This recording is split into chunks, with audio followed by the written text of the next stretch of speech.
𝗪𝗛𝗥 𗧧𝗦.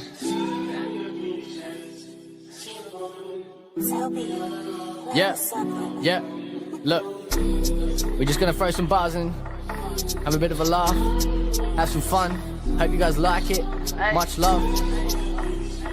You know it is. Come on, you ones.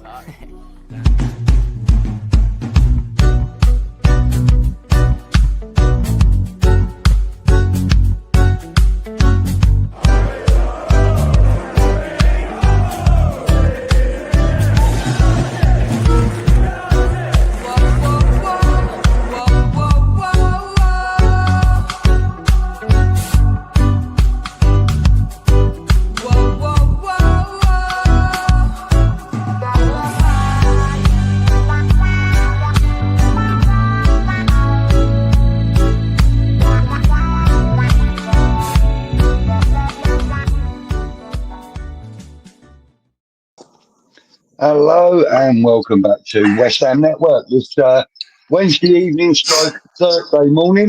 Good morning, Kieran. How are you, sir? G'day, sir. All good.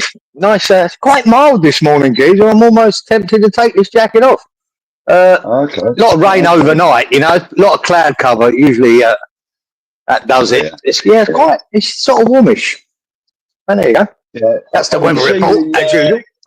Yeah, I can see the breath, you know, still. The early morning breath. Oh, is it? I think so, yeah. No, it's quite mild, mate. It's compared to last week, quite chilly. Excellent. And we have got a few people in the chat. We will get to that momentarily.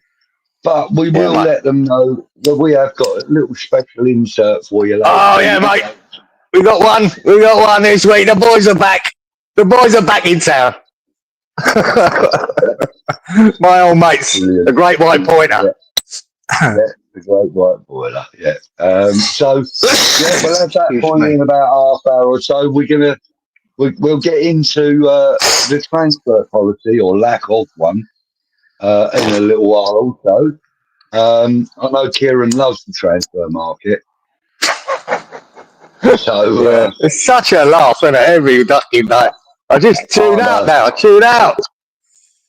Tuned out, for fuck's sake, man. I can't deal with these 250 fucking players we're getting in next week. I know. But for me, it's not about those that we're linked to. It's about those that are actually coming in through the door or that aren't coming in through the door. Yeah. It's far more important to see, you know, players arriving than all the speculation. Speculation can be tiresome at best. It's very obvious after last week, right, that if we don't get 2 to 3 signings in the right positions in that midfield, we are fucked. It's as simple as that. There's no ifs or buts here.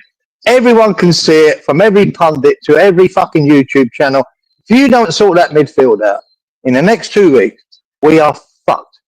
And fucked means we're going down. That's it. You just got to sort it. And if they can't sort it, well, there you go.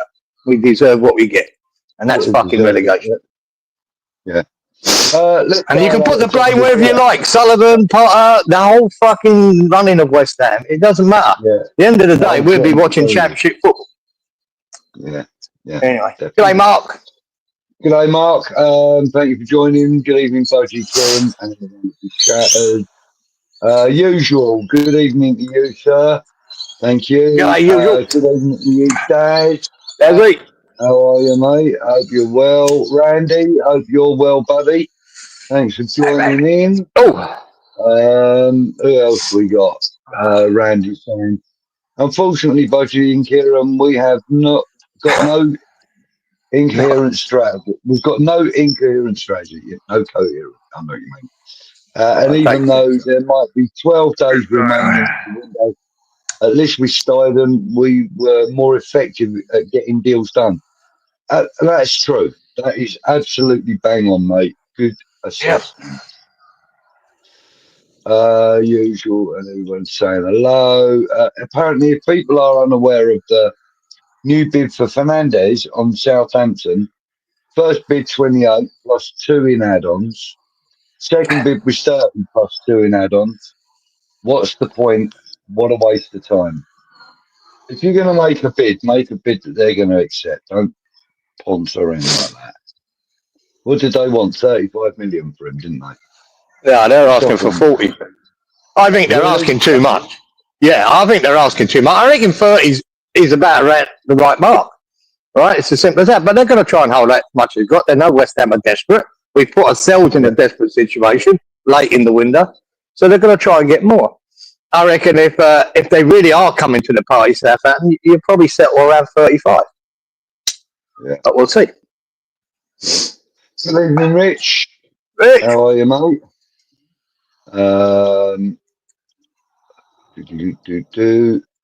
Rich is saying evening, Budgie, and morning, Kieran. Hope you're both well. Yeah, both very well, mate. Oh, good, bro.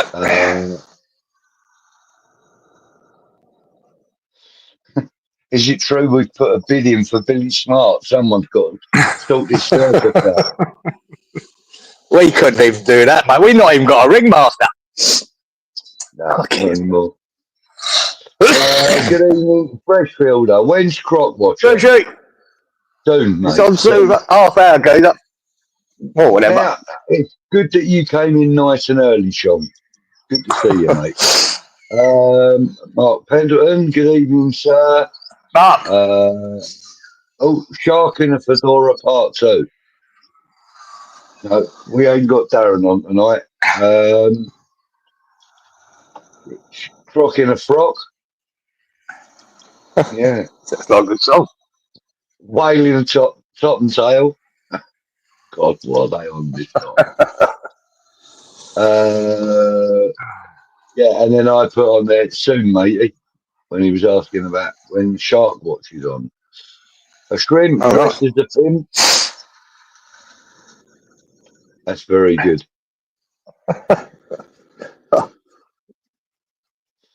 Good evening to you, Phil. Thank you for joining us. Hey, Phil. Everybody say hello. Council block them buying the National Stadium. Huh. Okay. Can't wait for the transfer window to be done. Been one of the worst that he can remember, says Phil. Yeah, absolutely, mate. It's still not over. It's never over till it's over. But, you know, I don't like to judge our transfer window until we finish. Oh, we could have 3 players in by next week and it changes everything. Or we could have none and then we can say it's the worst ever. Yeah. So, yeah. So I'm not going to get into the transfer rumours. We're just going to talk about what our policy is. And our policy is leave it to the last minute, get what we can. Yeah. Indeed. Evening, James. Thank you for joining us, buddy. Michael, good evening, mate. Budgie, we have a policy: low ball, get turned down, get freebies, and so we tried every season. Same old. Michael, bang on, Mike. Yeah, that's what's happening thus far. That's about it. Yeah, but we lowballed her for the keeper and got a good deal. We think. Not sure about after last week, but I'm sure he's a lot better than that first performance. Yeah. Mark saying, don't worry, we'll go back to Southampton next week with 32 plus 2. Yeah, that's what I mean, man. 35, I reckon we'll get it done. I reckon we will. Boys are back biting. Shame our players didn't at the weekend. No, Phil, they didn't bite much, did they? Oh, my nose is all blocky. Everyone's just saying hello to everyone. Yeah, get through that. 35 plus 5, then walk away. See, now that's too much for me. Yeah. And see, but 35 is going to be whatever the add-ons are, the 35 is the number, I reckon. Yeah. I would go 30 plus 5. Or 33 but plus Southampton, 2. they do overrate their players on price, which is up to them. But they do. Yeah. They like to put a big number on. So, I'm not 40 million. We've done this with Kilman, man. Yeah, we went to spend 40 million on Kilman, and I always thought, wow, he might be a good defender, but gee, really? And there you go. Didn't low ball that one. Should have done. Yeah. Neil, good evening, mate. Start 3 weeks leave on Friday. I'm immune to Hammer's shit show on Friday. Good for you, mate. Good for you. Good evening, Brendan. We all know the difference between a croc and an alligator is that one you'll see later and the other one you'll see in a while. Well, why does a caiman prance around a laundrette in white boxes? You're talking about Nick Cayman, I'm sure of it. Good evening, Mr. Palmer. How are you, sir? Tony. Mr. Palmer. Evening, Budgie, and good morning to you, Kieran. From Tony. 30 plus 2 is plenty. Ain't worth any more, says Sean. Well, there you have it. There you have it. There you go. That's about. I think that's right. I think that's right. I think they might need to pay 35 to get it done, but I think it's 30 million's about the right number.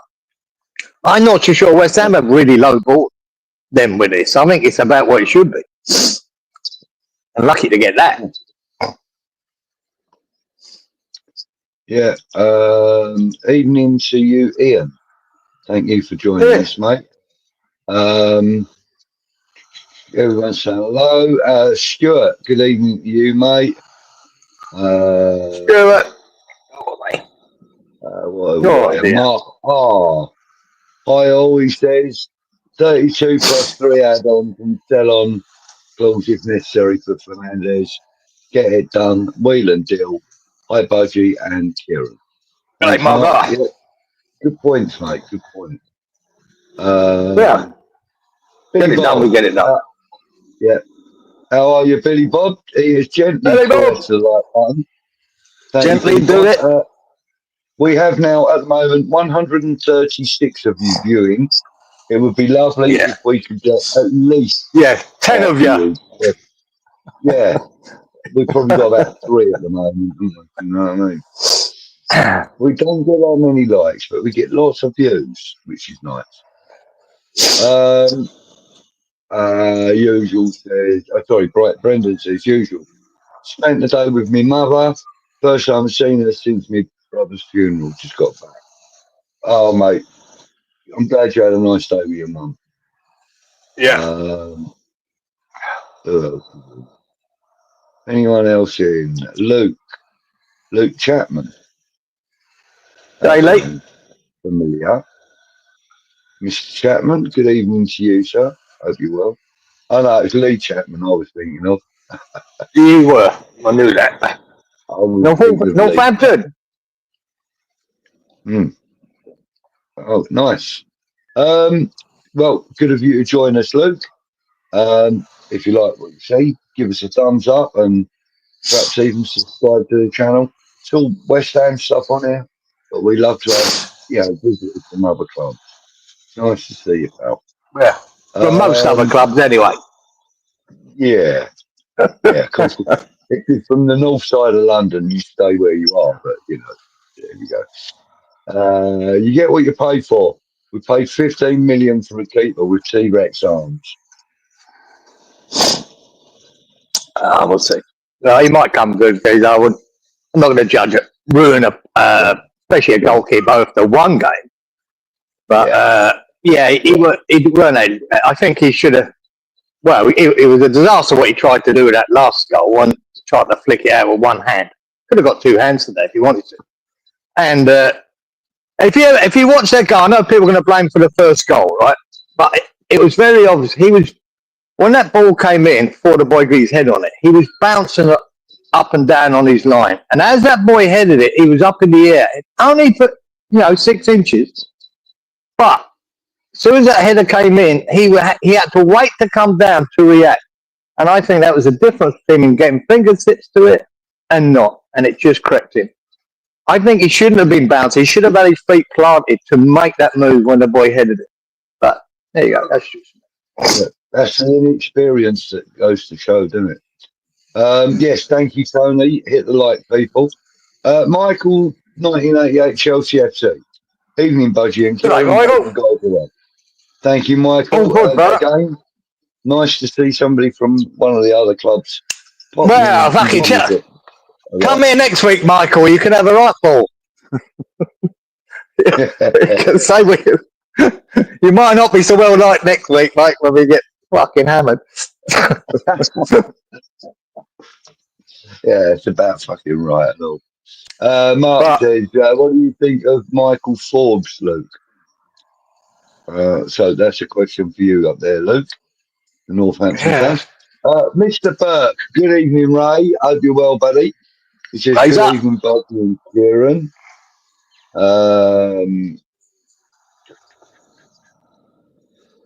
Kevin Nolan. Oh, yeah, he's at Northampton, isn't he? Oh, is he? Yeah. Oh, right. No, I didn't know that. I believe he's like either head coach or assistant head coach. One or the other. Oh, good luck to them then. Yeah. Rich says, like button smashed. Thank you, sir. I hope you've left enough there so you can start it again next week. Who else have we got in here? We have Steve Palmer. Good evening. We've said Palmer. Yeah, we said that already. We did. Neil says, we are now in such a desperate position. We are at the mercy of any club we want a player from. And about that. About right now. Yeah, there's more or less got to come from there. We have sort of backed ourselves into a corner here where unless the team are desperate to sell a player, we're going to have to stump up, or we've got to really chase it. I mean, even Potter's words were, we wanted to get our business done early in this window. Jesus Christ, yet again, here we are. And I'm not going to blame all of this on Potter. It won't be all Potter. It'll be a bit of Potter, and it'll be a lot of Sullivan. But here we are with 2 weeks ago, panicking after one game. One game, we looked at that and went, "Oh my God!" Even the bench. What's this bench going to do to change it? There was nothing there. Dire. It looked absolutely dire. The first half. It was frightening. I watched the first half. The first half was reasonable. It was reasonable, the first half. Okay, if that's how we're going to come out, we got to come out strong in the second half. Mate, I thought we left 5 players on the bloody in the that's what the second half looked like. Everywhere. There were holes everywhere. It was terrible. Really bad. Two crosses, 2 headers. Frightening. Yeah. And there you go. I dismissed the third goal because we gave them that. But the first 2, they're the winning goals, right? The first and second goal. 2 crosses, 2 headers. What does that tell you about our back? We got 3 fucking centre halves there. Yeah, they're not there to head that ball away. Any of it. Yeah. And Steve says it all there, though, with that goalkeeper thing. That 6 inches made all the difference. Yeah. I like that. Look at that. That Ballard had a great game for them. He had a great game. When he stopped that ball on the line from older 𝗪𝗔𝗧𝗦, oh, fuck me, he done well there. And then he pops up with a header, scores it. And he's been doing it for them regularly. He's been doing it for them regularly. And I just think, he stood out as a centre-half where ours look shit. And it's a sad testament where Rodriguez, none of us wanted to see him start. And no doubt about it, he was our best player on the day. How low is the bar there then, if he's our best player? Yeah. Wow. I'm Disciple saying, ladies and gentlemen, I went to click on this video, brought me to a minute documentary on sharks and crocodiles. I do not. Really, I am.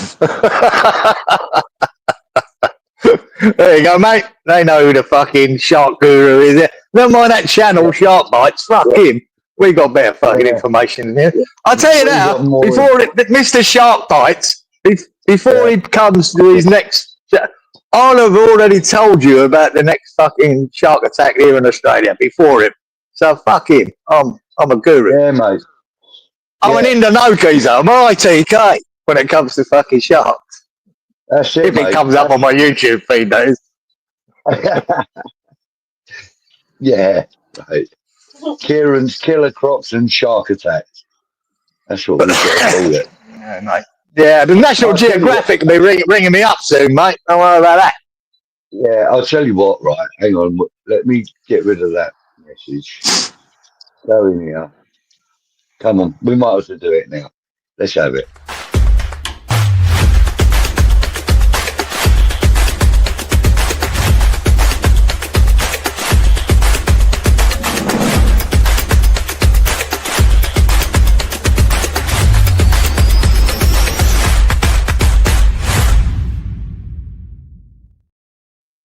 Croc watch and shark watch.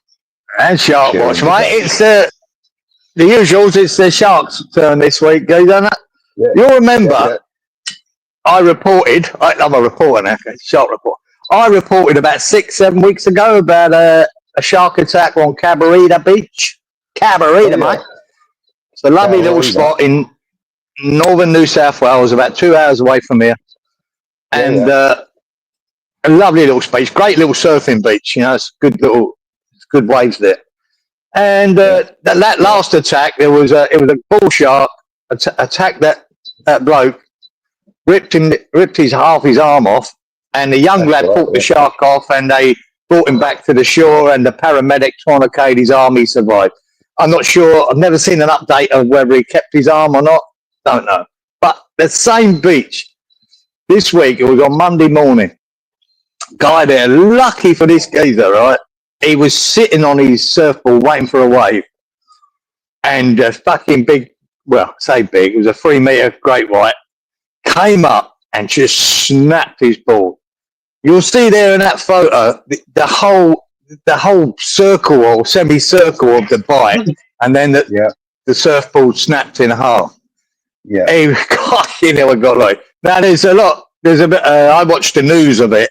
And they show him on the beach putting that on sideways, that surfboard together with a big sting out of it, man. I mean, he was so lucky that the guy didn't get his leg as it bit. It missed his leg, and he had a couple of scratches on him, geezer, on the beach. Nothing. Fuck. He got away with murders. But yet again at 𝗪𝗪𝗥 Beach. And then after that had happened, a geezer had a drone. He sent it up looking. And he saw it. And that's why we can confirm that it's a great white, a juvenile great white, about 3 meters long, and it was swimming around there. How can anything 9 foot or 10 foot or longer be considered a juvenile? Yeah. Well, they know it's a juvenile because it's not so much its length, Budge, because it probably will get to 4 meters long. But you can tell it's a juvenile by its width, because then. You know, when they get older, they get big and wide. You know what I mean? Really wide. He was quite narrow and slim, so they'll know it's a juvenile. So, right. Okay. Yeah. Right. But so it's that boy, lucky boy, that determines the age of the sharks. Then, from a visual aspect, but if it's these professional guys, you know, yeah. It's not always that. It's usually because they build out. You know, when you see the big great whites, see how wide they are. They're bulky, massive. This was quite slim. Now, so they deduce from that it's a juvenile. Yeah. But so, if there's anybody interested in the chat or that's watching this, if you're interested in watching that video, I'm going to put a link to it on my Facebook page. So just search for Budgie Green. Yeah. And it'll be on there after the show. I'll do it after the show, obviously.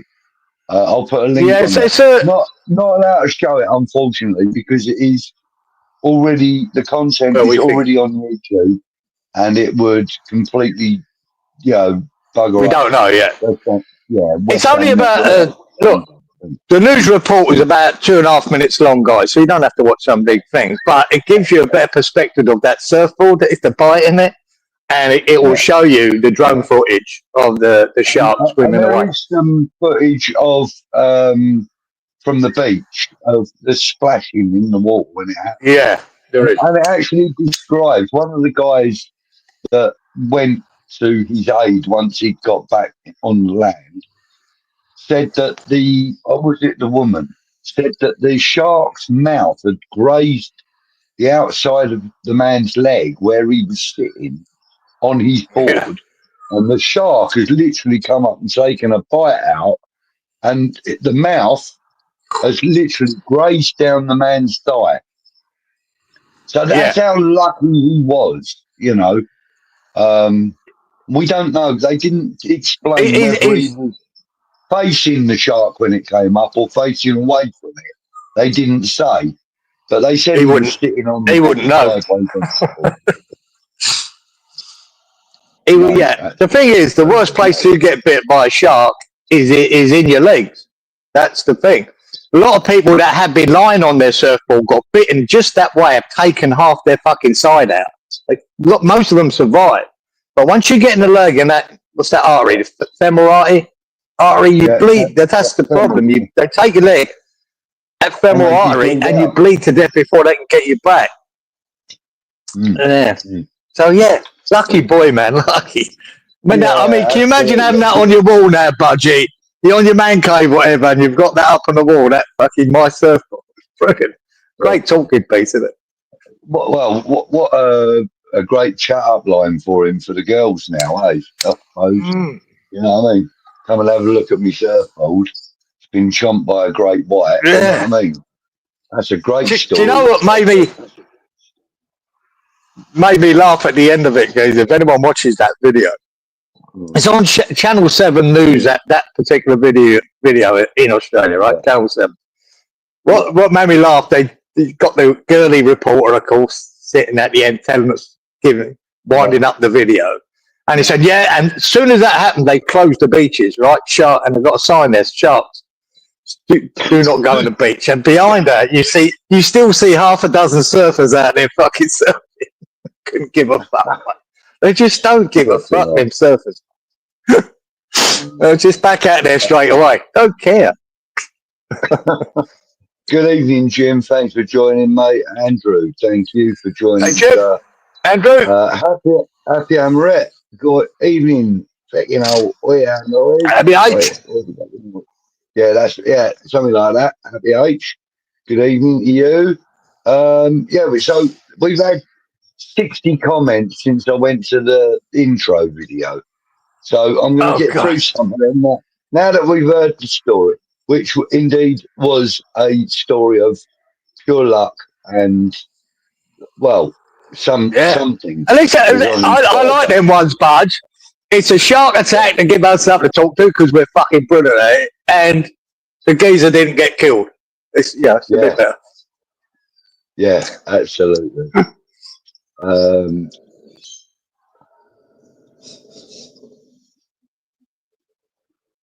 It was in the search straight away.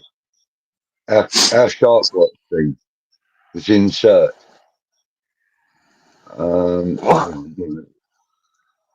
Right, hang on. Right.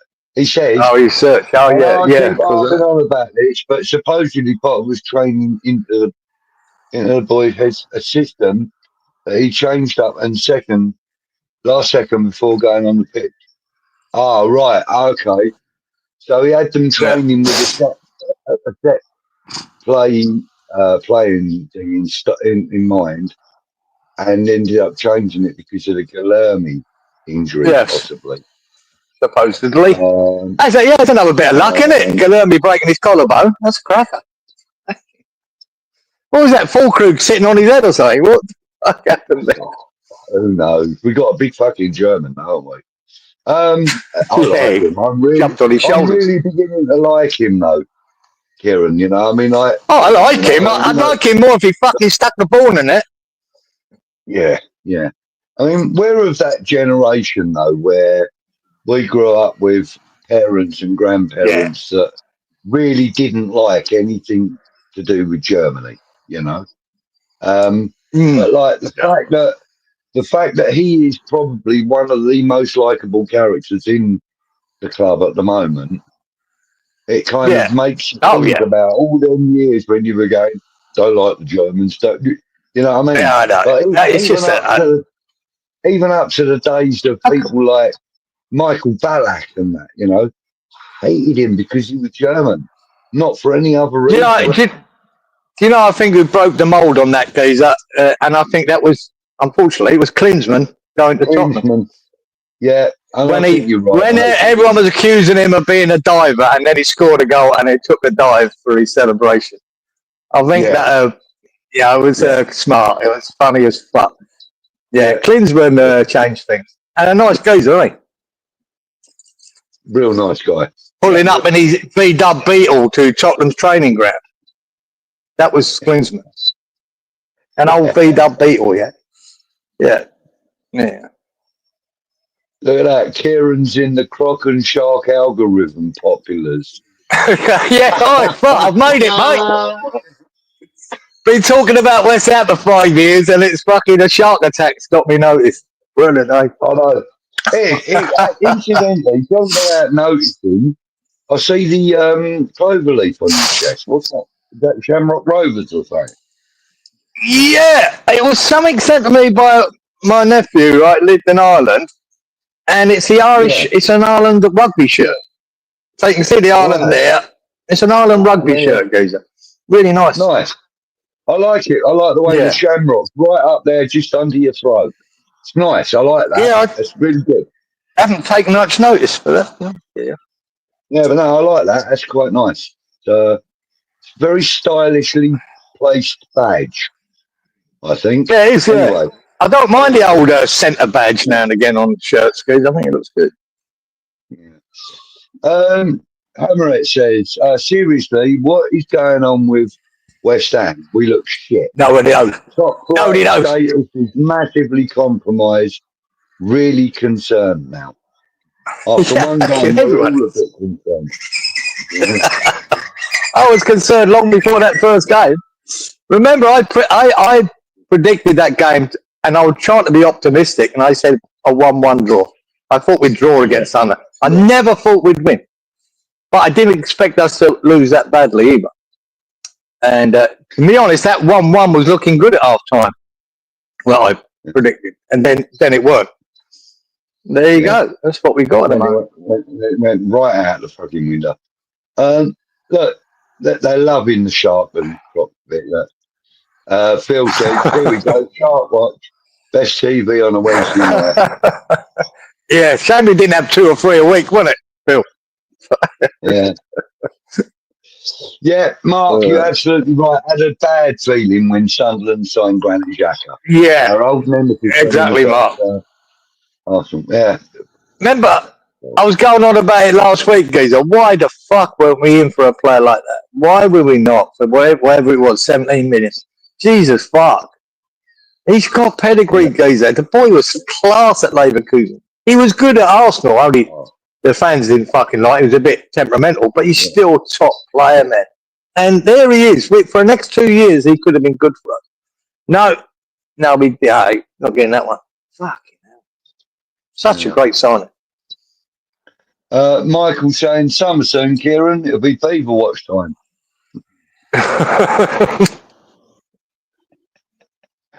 Oh, great.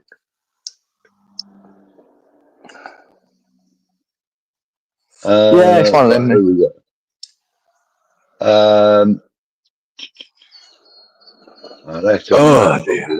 That's all about football. That's boring. Thank you, Rich. £2. Very kind of you. We don't ask you to do that, but we do appreciate every Cheers, Richie. £1, whatever people donate. We really appreciate it. Thank you very much. Love a nice bit of croc and shark watch iron. Yeah. Good evening, Gary J. Gary, as HH calls you. Gary, how are you, mate? Hope you're well. Listening from the other side of the pond. The opposite direction to you, obviously, Kim. Good evening, everybody. That's like samurai swords for teeth. That's what sharks have got, mate. And the thing is, they've got a never-ending fucking supply of them. About 75% of shark species have got rotating jaw where the teeth rotate forward. If they lose the tooth, the next one comes through. It's not just the great whites that do that. All sharks have, not all, about 70% of sharks have got that capability. But that mouth, that pressure geyser to take the, you ever held a surfboard, but you know what I mean? The pressure to just snap that, and this is a young fucking great white, to actually pressure that and just take a whole bite out of a surfboard is unbelievable. I mean, yeah, I mean, I used to work at the recycling plant. It used to just be called Tip back in my day. And one of them things, surfboard things came in. And it was that foamy sort of stuff. Yeah, inside is the polystyrene type shit. Yeah, I'll snap it in half and I'll throw it in the skip. I jumped on it, mate. I nearly broke my back. Yeah, you're not doing that. I couldn't snap it, jumping on it. And I'm like 13 stone. You know? Well, I was then. It's unreal. Yeah. And I've seen a lot of them here in Australia with that shark bite out of a surfboard. It's happened quite a lot here. And and I've always, my theory is they've always, as they're coming up underneath, they see the shape of that board, mistake it for a seal, and fucking bang and hit it. And that's why surfers do get attacked on their boards. Yes. It's not about them going for the surfer; they're going for the shape of that board. I saw a documentary on sharks, and in particular in what they call the mackerel sharks, which is like the mako, tiger shark, great white. They're the ones that have got the really like defined, sharp, big tails. You know, they call them the mackerel sharks. I think that's what they called them. Anyway, they were saying that of all of them, the great white has got the greatest jaw power. It's not the most ferocious, though. The tiger shark is, but tiger the worst. It was you that told me that about 5 weeks ago. It was you that told me that. I had some. You got all them. Yeah, got all them. Had all the stats up, didn't we? Yeah. But and it depends where you are. Obviously, great whites. There's more great whites in southern New South Wales and South Australia. So you're gonna get, by numbers, more attacked by them than other sharks. But in Queensland, it's mainly the tiger and the bull shark. There's more of them. Yeah. They don't normally come that far north, the great white. It gets right up to the Queensland border, but very rarely gets any further. Wasn't it the bull shark that came out on top with numbers of attacks or something? Or numbers of I mean, it did. It was close. But and then it was like tiger and then one of them was more than the other when it comes to fatalities. I think fatalities, bull sharks might have won it, but there was a lot more tiger shark attacks than there was bull sharks. I think that's how it was. I think tiger shark got a little bit more savvy about them. You know what I mean? I think that there was one guy I did see. He said that the tigers, see the great whites, they take a bite, and if it's not for them, they just piss off and don't come back. But the tigers do. The tigers and the bull sharks will take a second bite or stay around to see. But when the curiosity with the great white is just one big hit, and then they piss off if it's not right. But the tigers they're very aggressive, men, really aggressive. Sean says he just realised his mate told him this story the other day. and he told his mate about Shark Watch. So hopefully that's another thing. Yeah.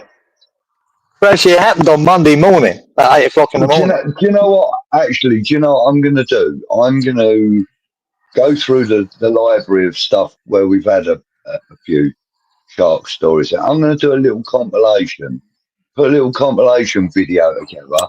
So that on the weeks that's a bit of work.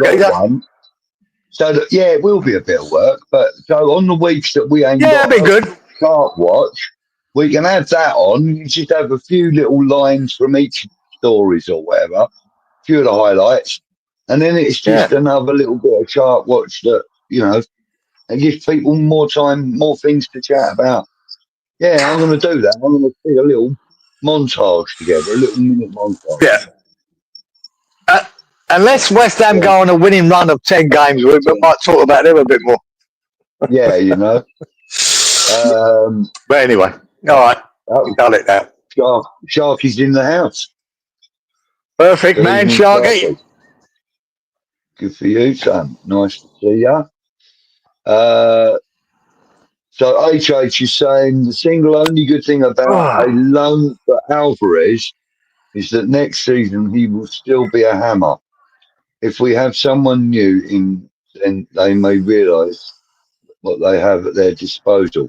You mean a little bit like Graham Potter has done with, not Kara, what's his name? Again. No, forget. He brought him back into the fold and seems to like him, seems to be using him. You know? Yeah. That's the thing, like, fuck me. Potter could be gone in 8 weeks, Geezer. And we've just fucked off Alvarez. Yeah, where another manager coming in might think, shit, no, I've got to play it. Who knows? Yeah. Because I'll tell you what now, you know what I always say, I give a manager 10 games. Right? I give him I always do. Right? Yeah. As I did with Lopetegui, and then decide, no, he's not the man. This is but I don't think Potter's got 10 games because he had 6 months already and hasn't impressed. He's had pre-season to sort shit out. He's had time to bring players in. Not that I'm knocking him for if he doesn't, because half of that will be Sullivan's fault. But I don't think he's got 10 games, guys. I think there's a serious fucking chance we could be 6 games in without a point. Or 1 or 2 points, which puts us right down the bottom. And I think the pressure is on already. The pressure is on that boy already. Yeah? Because you look at the games coming up. Chelsea, Forest, I watched all the highlights and a few full games at the weekend. Forest was one of the best performances of the weekend. They were fantastic. Really good. Incredibly good. And we've got to play Chelsea, then Forest. Yeah. Fucking hell. Forest are kind of like becoming the force they were when they had, you know, what's his name at the helm? What's his bloody name? Yeah, that's the fella. Yeah, they're becoming a force like they were under Brian Clough. You know, I don't know whether they can continue that, Geezer. Who knows? I mean, and it is us about knowing about football, Budgies. I said that there's no way Chris Woods will have the season he did last year. 20 goals plus last year. He was fantastic, Woodsy, last year. And I'm delighted because he's a Kiwi. You know, delighted for him. Yeah. Used to play in the A-League here. And what's he doing? And after I've said that, he goes and bangs 2 goals in at the weekend. So maybe, I know. Fuck all, Gator. Yeah, just maybe. You just keep your fucking opinions to yourself. Exactly, yeah. What the fuck do I know? But it is good to see, though, that Nottingham Forest are beginning to get themselves a foothold in the higher echelons of football again, because, you know, doing well, man. Back in the day when they were under Clough and they were playing European football, etc., etc., etc., there was always a bit of excitement when they came to town. Always a bit of excitement when they came to town. I think they always brought, it was a big number with them. It was crucial that they kept Gibbs White and that he didn't go to Tottenham for them, because he was fucking brilliant in that game. He was really good. It was crucial that they signed him up again. But their centre backs are solid. Yeah, I think it's also been crucial that they've kept Nuno as well in charge. Nuno, the manager. Yeah, no, he's massive. Massive part of it. Yeah, I think that's been a huge part of how they've come into this season, the way they finished last. You know? He's the right manager for them at the right time. Yeah. A bit like David Moyes was for us. Right man, right time. Yeah, for that first 2 seasons, it was the right manager at the right time. Saying Nuno went to Tottenham, couldn't do it. So did Potter. Went to Chelsea, couldn't do it. It was just they just got the right man. I think Eddie Howe, Newcastle, was the right man at the right time. Yeah, agree. Yeah, it's just one of them. I don't think anyone believes Potter is the right man at the right time at West Ham at the moment. There's not many people who believe that because I can't see it working. Now, I'm not saying Potter out. I'm just saying I fear for him because it won't be all his fault. But I don't see him. I don't think this is the right club for him under Sullivan. Yeah. Yeah. Anyway, back on the more important matters. Tony's saying, I remember reading the story about an Indonesian fisherman jumped into the sea and went head first into a tiger shark's mouth. He survived, and they think the shark was shocked by the sudden action. There you go. That could be. You learn that every day. Sharky wants to know anything with the crocs down under, Kieran. No crocs. No, movement. very quiet, Sharky. The old Crocs, very quiet, mate. Very quiet. Hang on a minute. No, and that's very rare. Croc attacks are very rare. Yeah, but isn't it also this is their like mating, breeding season time? Ah, it could be good. It could be. That might probably make them worse. But yeah, but no, they usually stay in the water then, don't they? Do you know what I mean? yeah, the thing is, yeah, Crocs they're in a certain area of Australia, right, which is North Queensland and the top end. That's where they are, and they're in them rivers and them creeks, and so the locals know not to fucking go near that waterside or go swimming in them for most of it, right? So whereas you got the sharks, surfers don't care that there's sharks out there; they'll just go out surfing anyway. So they've got more to choose from. You know, the northern part of Australia, mate. The locals know not to go in. Don't go in. They don't even swim on the beaches there because of the salties. Now, it's very rare for the freshwater croc to attack you, but the salties attack everything. So people don't even swim there in the ocean up there because of the saltwater crocodiles. So the creeks are like Ronnie Barker's corner shop, and the seas are like Morrison's. Mate, them saltwater crocs, they swim in the sea. How come they don't hit so many surfers? Well, they can do both. See, they can go in the sea and freshwater. They can do both. Yeah. Yeah. Look, here's a fun fact for you. Iron Disciple says crocodiles actually are animals that not only hunt to eat, but for actual sport. Maybe they do. I don't know. I've seen Lake Placid, I believe it.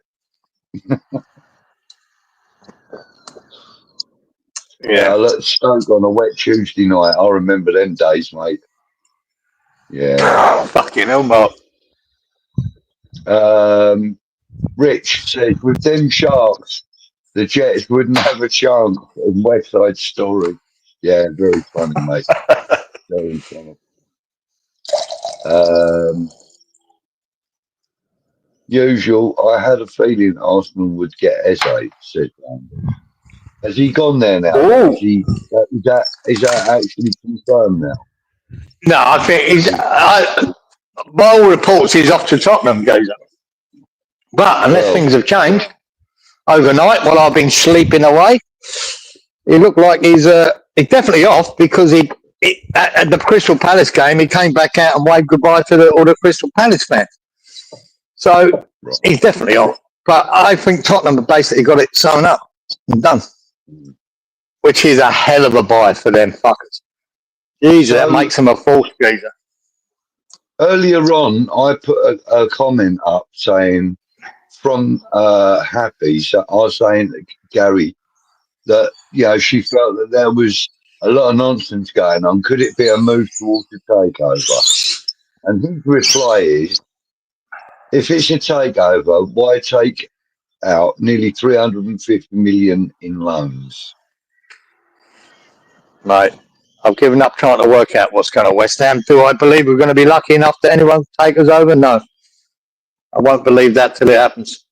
I think we're going to struggle to find an owner or new ownership. unless it's basically, I think it's going to have to be something like, you know, what's happened at Newcastle or Man City, you know, extremely rich oil barons or whatever. Well, Or it's always going to be extremely rich. But the thing is, no, but I mean, like foreign oil barons, or maybe even an American conglomerate. I think that's the most likely outcome if we were to be. Of course, it'll be something like that. But if you went into the season here and lost the first 6 games, how attractive are you then? Because you're looking like you're going to get relegated. It might be attractive because they might think they can get it at a cut price because you at the moment you're heading down. So that could either no one's interested or oh yeah, we can get this now for a fucking couple of $100 million fucking cheaper because you're going to get relegated. Yeah. That's what I'm saying. Potter doesn't have, to me, he doesn't have 10 games. We could go to that international break with no points on the board. There, the pressure is massive. Massive.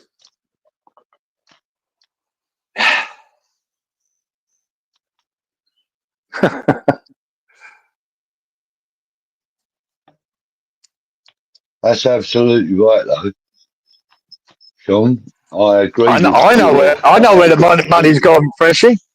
It's gone from all the bad transfers. I've been saying it for 2 years, guys, as you know, Bud.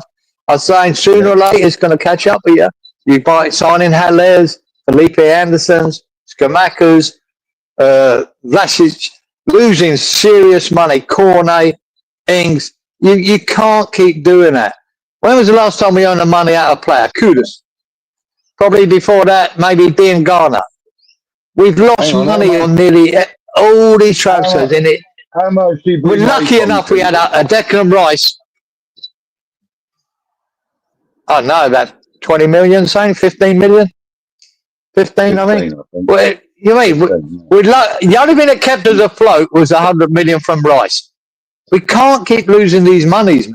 And we have been. And it has to catch up with you sooner or later. This is the season. This is where it's catching up with us. These fucking idiots, man, haven't got a fucking clue. I haven't got a clue. I know. Yeah, I mean, even if we sell Aguerd now, we're losing money. If we sell Alvarez, we're losing money. You can't keep doing that. Rodriguez, we're losing money. They've changed the Leeds game to a Friday night now. We've, how crap is that? What a mission with people that got to work. Really? Yeah. Is that the one? Is that up there at the H against? Is it at Leeds or at West Ham? Yeah, that's a good point. Is that the home game or the away game? I don't. Yeah. Oh, the sun's coming out, bloke. What's going on? Nice. What show do you prefer, Kieran? Neighbours or Home and Away? Oh, mate, yeah. I give up watching that Sharky about fucking 25, 30 years ago. Yeah. I did watch that before I emigrated to Australia. You know, I used to watch one of them. I think it was Home and Away. But I did used to watch it. What's her name? I used to fancy Kylie's sister. Oh, Danny, yeah. Yeah, I thought, I like her. She was right. I preferred her than Kylie. Oh, it was the other way around. Yeah, she got me interested in coming to Australia. Yeah. I was the other way around, mate. I like the other one. She's a bit of a midget, geezer. Oh, great. No, I shouldn't say things like that. No, she's not. No, she's nice. Kylie's nice. But no, I mean the thing is, I liked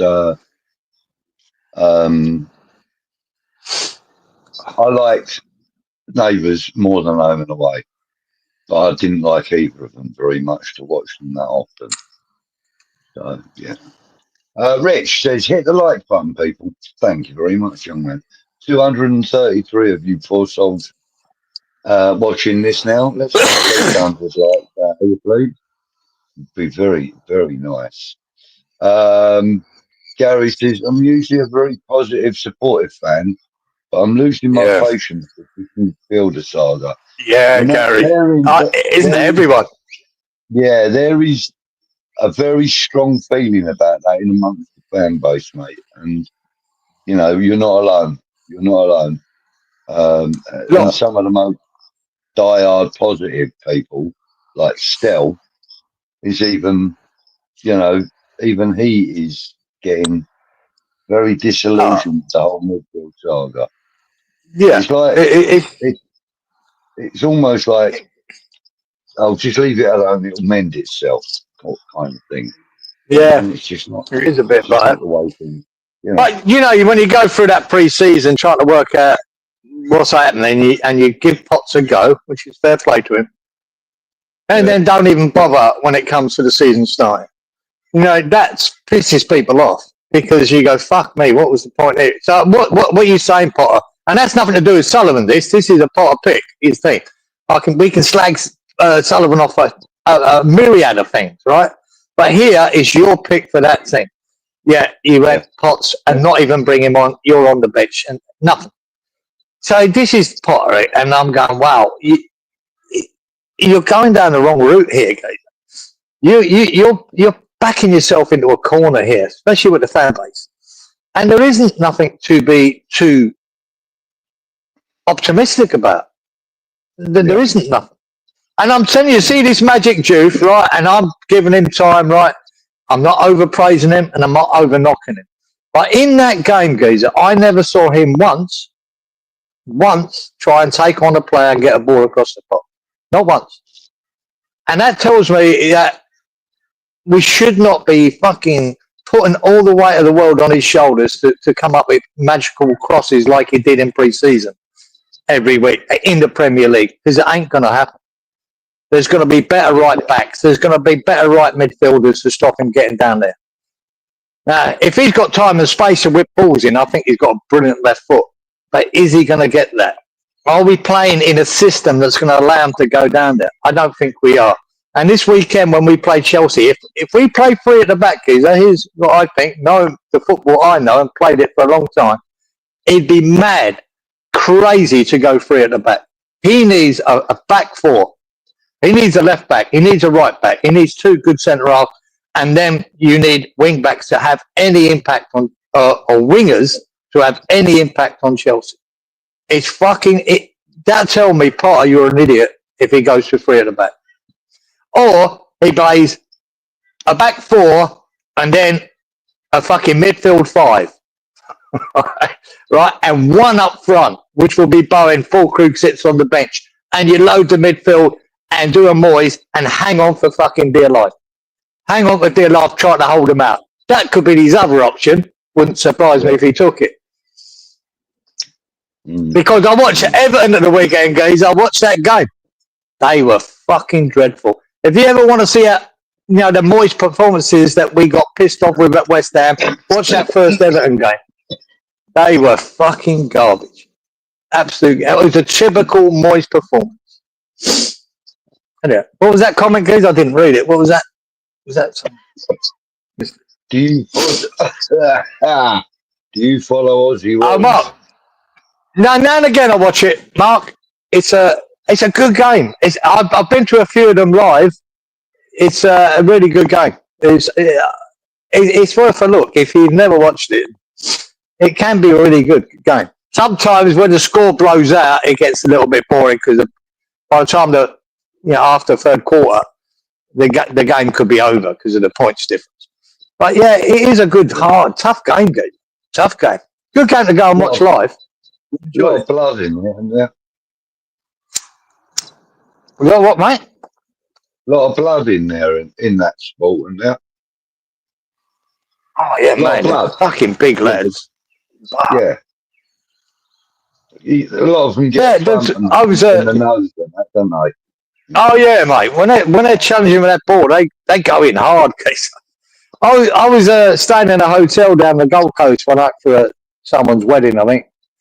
and staying in this hotel, one of the top hotels on the Gold Coast. No, actually, there was twice I bumped into Aussie Raw players.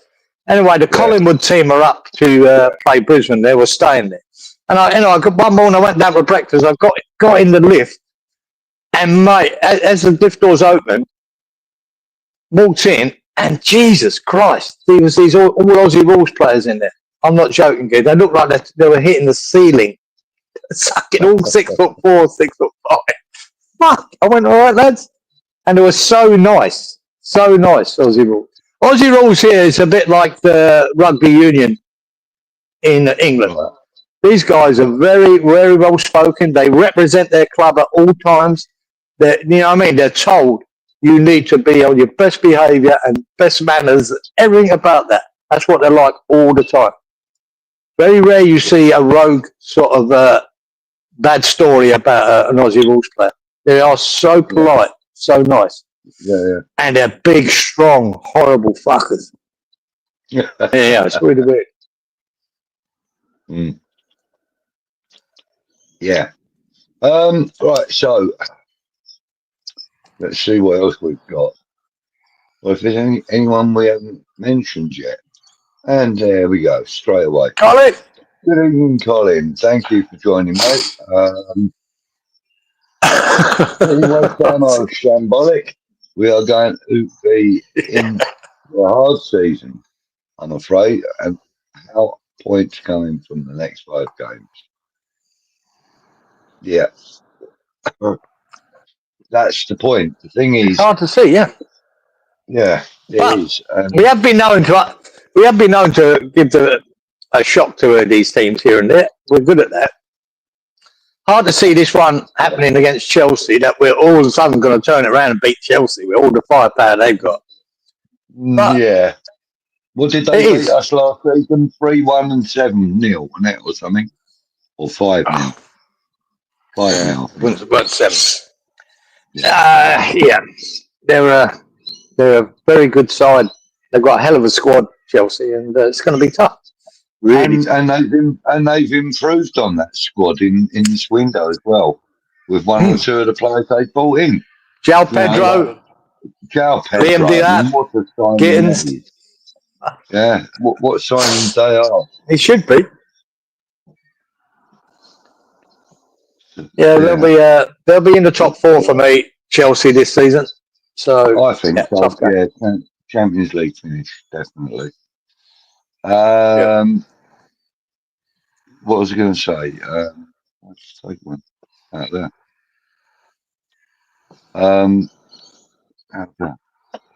What are we talking about here? Yeah, what's that saying? Mark says, wear the Shamrock shirt on Friday, Kieran. Why, what's happening Friday? It's St. Paddy's Day. No, that's March. Yeah. West Ham are playing fucking Chelsea. You think it might help? You think this will make us lucky? Oh, I fucking doubt it.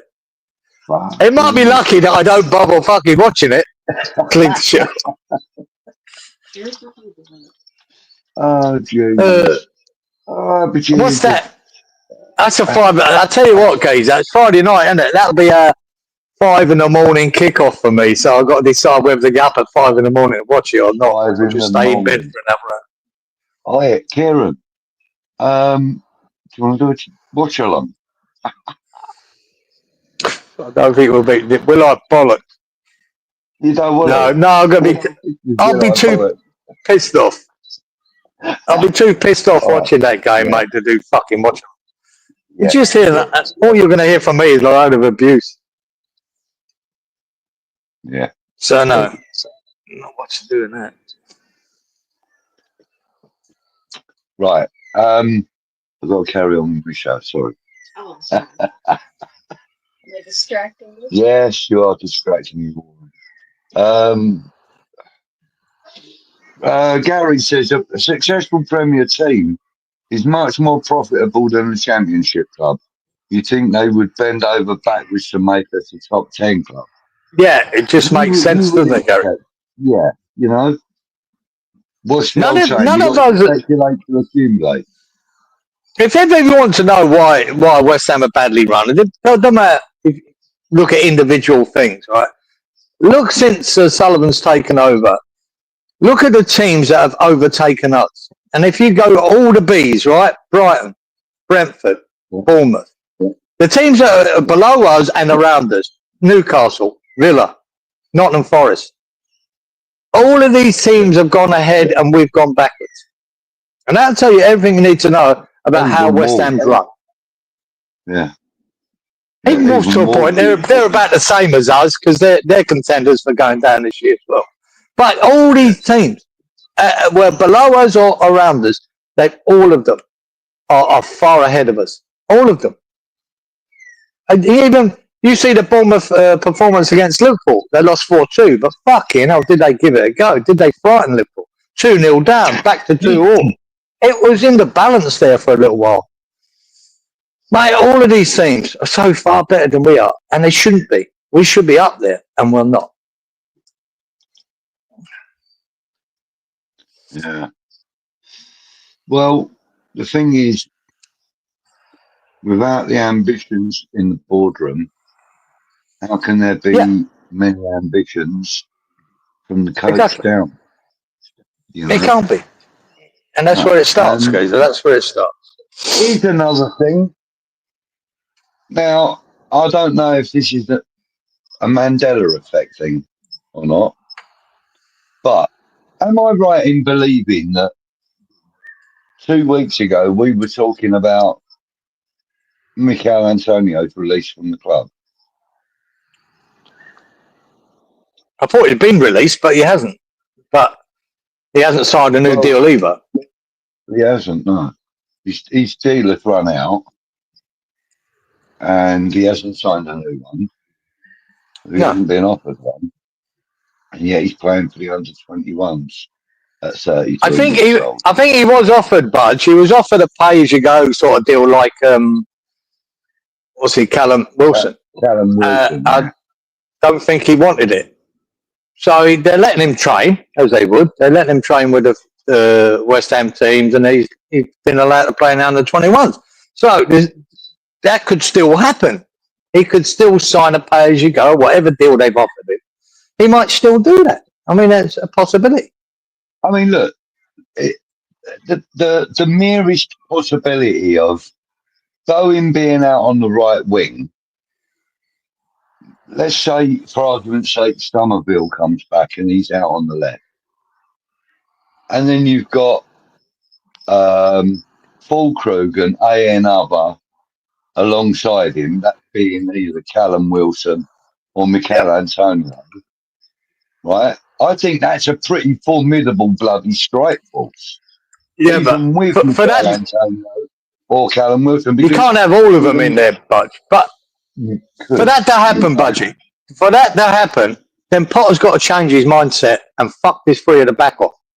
He has to go to a back four and then have wingers of Bowen and Somerville, right? He has to go for Bowen and Somerville then, but he has to go back to a back four. And this is where the problem is. He's set up with his back three. To me, isn't working. We haven't got the players to do it. They're not good enough. We haven't got a midfield to protect that back three. It's not working. So he's got to change his all of his mindset. A back four with Diouf and Wan-Bissaka on either extreme, I think works. I think that works. It may and may not. Because they both can defend really well and they can both break forward when required. And but the difference is, Budge, if you've got a back four, the difference is you've got a winger then. Say you've got Somerville on the left. Diouf and Somerville then can work together. If you've got, say, Wan-Bissaka on that with Bowen, them two can work together. You've got, two players on the right that can interchange. We see it with Emerson and Paquetá, didn't we, for a while? When Paquetá was playing on the left and we had Emerson. And it linked up really well. We've seen it with Wan-Bissaka and Bowen, linking up very well on the right. But as soon as you go to a back three, then you're pushing Diouf as a wing back up. You're putting Wan-Bissaka You're bringing Bowen into the fucking middle. It all falls apart for me. It's bollocks. It's fucking bullshit. We've got, and I'll tell you what, Juve, I don't know how good a defender he is. I don't know yet. He's a young 20-year-old boy. He might struggle as a left back, but we got Peterson. Peterson, to me, is a decent buy as that fill-in. He could go there, or you can put Wan-Bissaka over there and put Peterson on his preferred right. Because Wan-Bissaka, times we have played him there, he's bloody good. Peters, you mean? Walker Peters. Walker Peters, yeah. Exactly. You could use him as your right back. You could use fucking Wan-Bissaka as your left back. Because he played well at left back. And then have Somerville in front of him, or Juve. Right? Then you've got a choice of two as your wingers. Yeah. We can't stick with this three at the back. This three at the back, to me, will be the downfall of Potter if he sticks with it. We'll go from there. And I want to see Bowen on the fucking right. I don't want to see him stuck next to fucking Fulkrug. It doesn't work. No. Fuck me, man. What the fuck do I know? Echo the Bunny, man. Remember them? They were good. Yeah, they were great. Did they have a song called Crocodiles? Did they? Yeah, apparently so. Yeah, apparently so.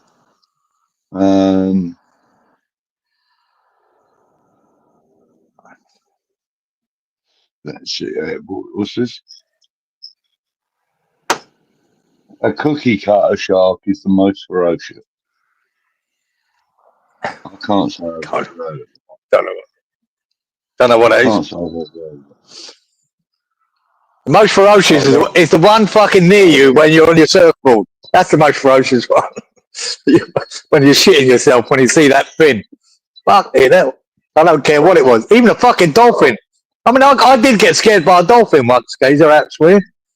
The dolphin went by. I went, oh fuck! I saw the fin. But when you see the up and down of it, you can thank fuck for that. Yeah, thank God for that. It's a porpoise. Yeah, for a porpoise. In fact, when there's dolphins about, there's very little chance of sharks actually being very close to you. If dolphins are, they don't like interaction with each other, do they?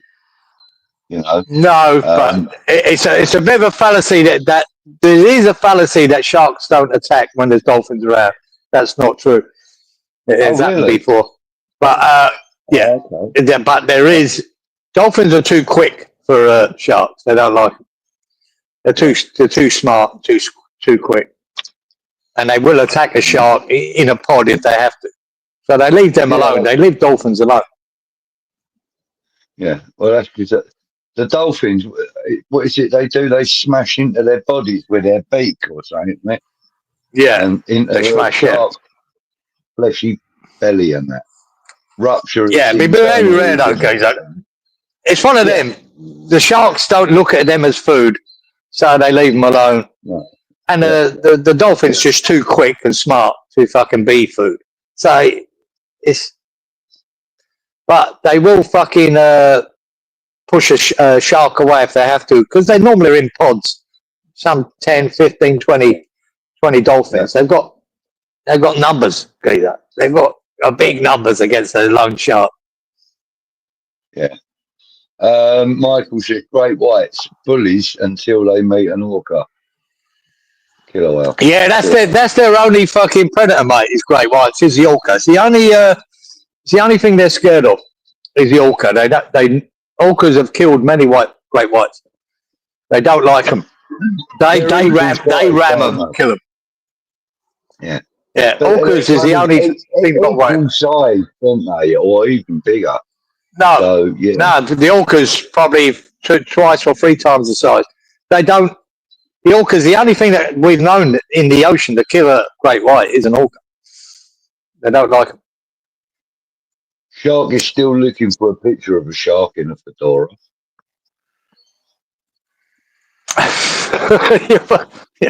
You do well. I'm sure AI will sort that out for you, Sharky. Search images of Toy Story movies. There's a shark in Toy Story movies where Woody's at, doesn't he? That'd be quite a good one.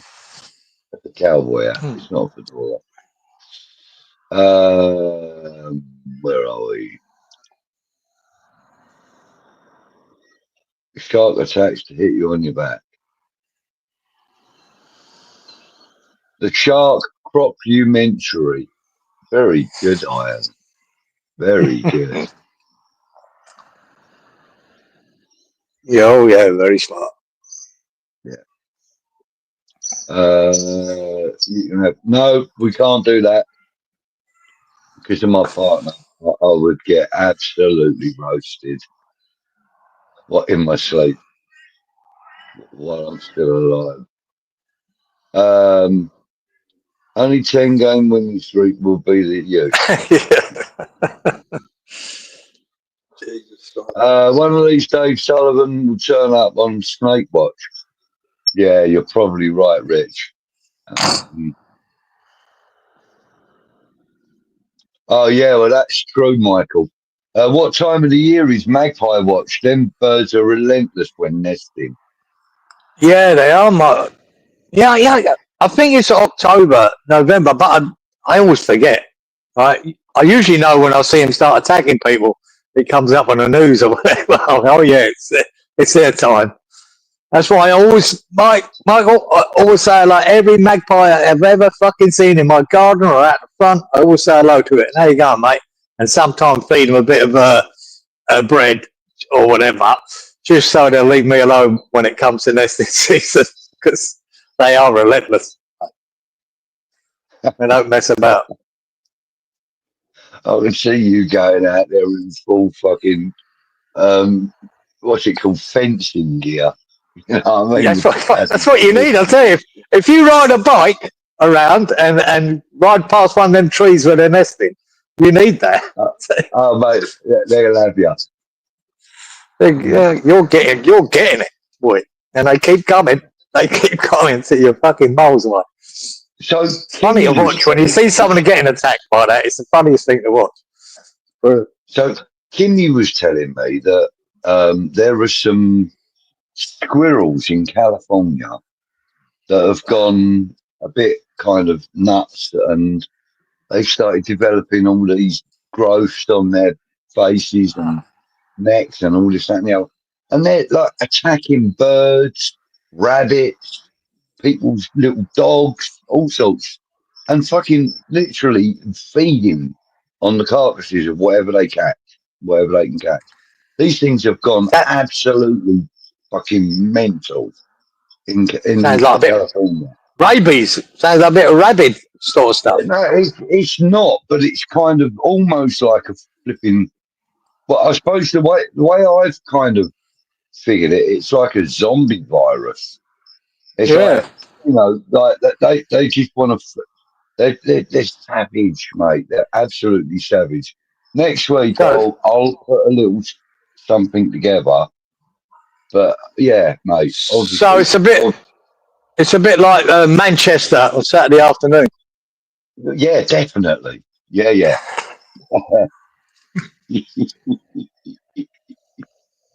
Especially when that old Trafford area. Yeah. Mate, do you know what?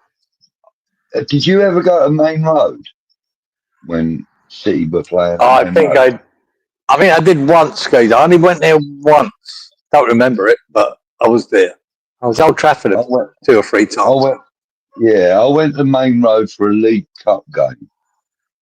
We played them up there. I think we fucking smashed them 4-1. Yeah, I don't remember. I don't remember that very well. In fact, the City fans, this is going back sort of 74, 75. I was really young. I went with my mate and his dad and that. The thing was, the Manchester fans, the City fans, were really quite sort of courteous and that to the West Ham fans. No, it's been strange there. Just not to interrupt your story that much, but go on. I just remember at Upton Park, every time Man City come, it was so different to Man United was a fucking war. I remember the South Bank smashing them fuckers onto the pitch. It was always a war against Man United. It wasn't with Man City. And I remember, I don't know if anyone here remembers that were back in that day. There used to be a lady with the bell. She was a Man City fan, had big Man City scarf on her, and she had one of them bells. You know, you say last orders. She had one of them, geezer, and she used to be in the South Bank there behind it, and she'd be right on the wall, and she'd be banging that bell. Always remember her. Now there could be, Man City fans who, probably know her quite well. I don't know. I'd love to know more about her, but I always remember this lady with the belt. Yeah, weird, and something's always stuck in my head. That playing Man City. Eze 68 million to Arsenal. What have they hijacked, Michael? Have they hijacked Tottenham's deal? Fucking hell, wouldn't that go down well? Oh, official? Really? Fucking Tottenham would be spewing, Kaiser. They lost Maddison for the season with his ACL, and they had Eze. They had him. Really? Glasner has said that Eze and Gay will start tomorrow night. Oh, well, they've started at the weekend, Freshy. If there's a deal for fucking, I can't see Eze starting. Fucking can't see it. If he's made a deal, there's no way the club that are buying him want him playing. When you say tomorrow night, and what are they playing tomorrow night? I don't know. No idea. I can't even check. Oh, I could, actually. Right. There's no games on tomorrow night. What day is it tomorrow? Tuesday. And who are we talking about? Palace. Hang on, they're in the Conference League. What do you mean Tuesday? Well, they ain't starting this week, is it? That's Thursday, I mean. They're in the Conference League, aren't they? Is that starting this week? I'm guessing. I don't know. I don't know either. Well, maybe it is. Freshly or not, obviously he's got... All right. Well, I thought it was a done deal for Tottenham for Eze, but Jesus. Doesn't look like it, no. Right, what else have we got here? I've skipped past quite a lot. And most people are talking between themselves, really. Oh, yeah, look. You were talking about neighbours home and away. Freshfielder, Prisoner Cell Block H. I used to love that. Never watched it. Love that. Didn't you? I know what it is, but I never watched it. Oh, mate. It used to be the only thing to watch on a Friday night when you come home from the pub. Pissed as a fire, but can't sleep. Prisoner Cell Block H.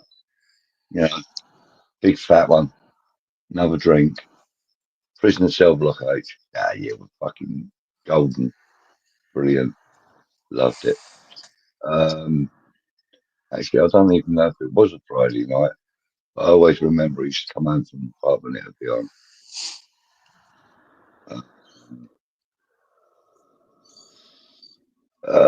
Supercomputer today is going to has us going down with Burnley and Wolves. At what stage will they actually realise that they are doing what they are doing and what they have done to this club? Absolutely.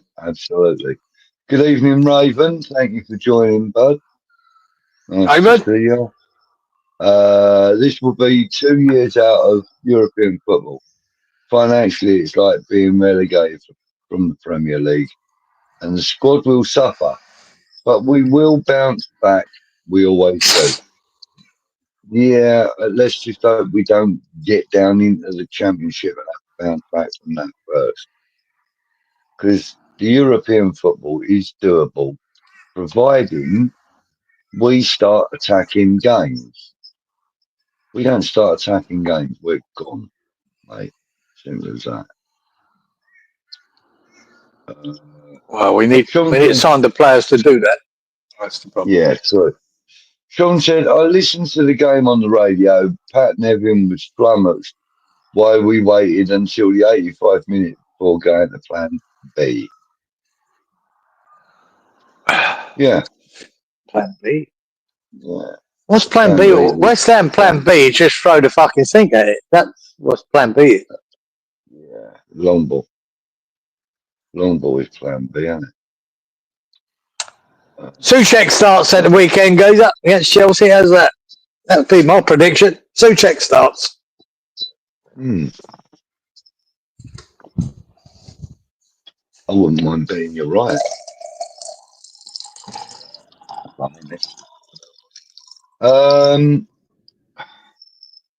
Oh yeah, Mark Pendleton said bush doctors. I remember that.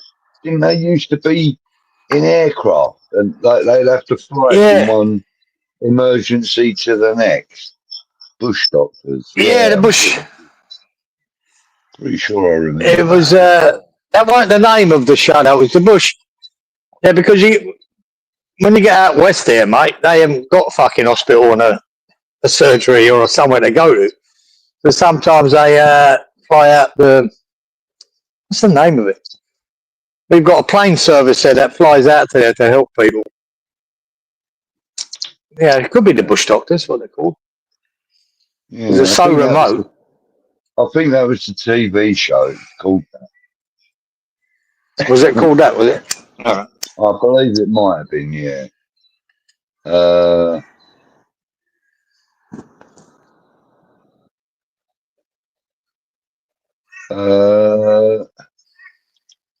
So Gary says, I think Duke is a player. I like him a lot. We need to give him a effing ball.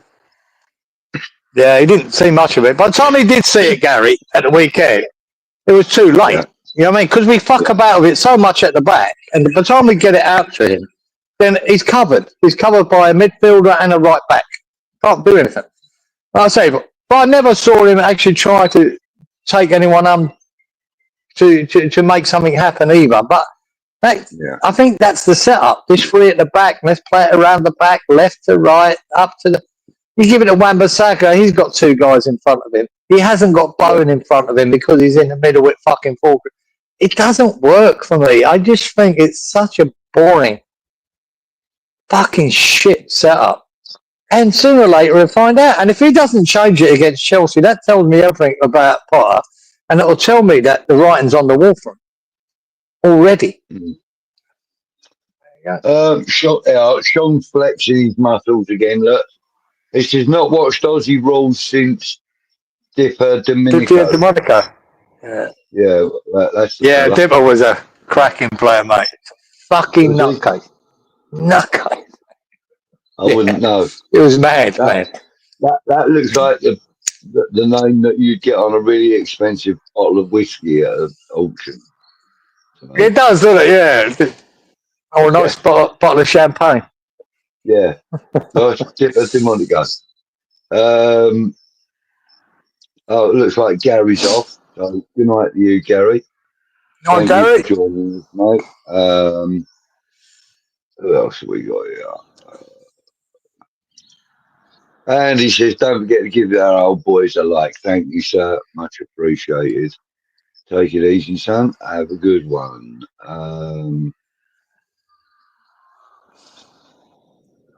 Happy's thinking that Burnley and us will definitely go down. I'm believing that. Me watching all the highlights of all the games at the weekend, guys, are the four worst teams in it were Burnley, West Ham, Wolves, and Everton. Now, obviously, it's one game. It's one game. But when you look at it, you go, shit. We don't want to be in that four of the worst teams at the beginning of the season, do we? We don't want to be that, but we are. We are. And Sunderland and Leeds aren't. So, so Happy's right, though. We are only 3 points off the top of the league. That's it, we're laughing. And, can't say that every week. Yeah, 3 points from Champions League.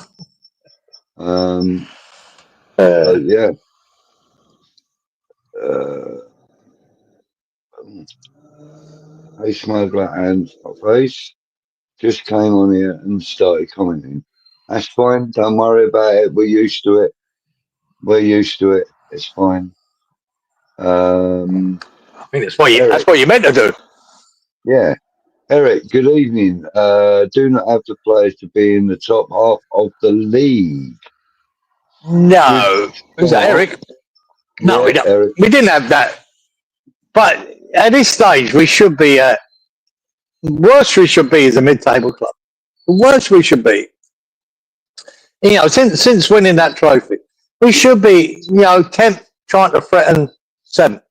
That's where we should be. We're nowhere near it now. Nowhere near it. And that's all down to bad management by the board and bad recruitment. It's simple as that. You live and die by the recruitment. I've said it for fucking 30 years now. Your recruitment is key. As hasn't been. We get a one hit, two hits out of 10. Right, Socek and Sofal were two good signings. Dawson was a good sign. Bowen was a great sign.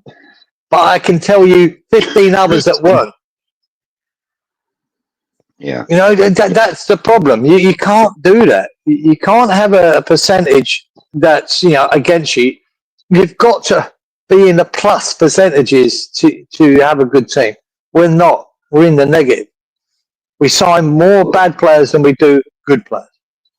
I'll just have a bit of fun with you for a minute, quick. Right, I'm going to throw a few names at you, and you tell me whether their time at West Ham was successful or not. And you can measure the success by the player or the club results or whatever. Okay, so first of all, nice easy one. Pablo Fornals. Success, for sure. I would say so too. Andrei Yarmolenko.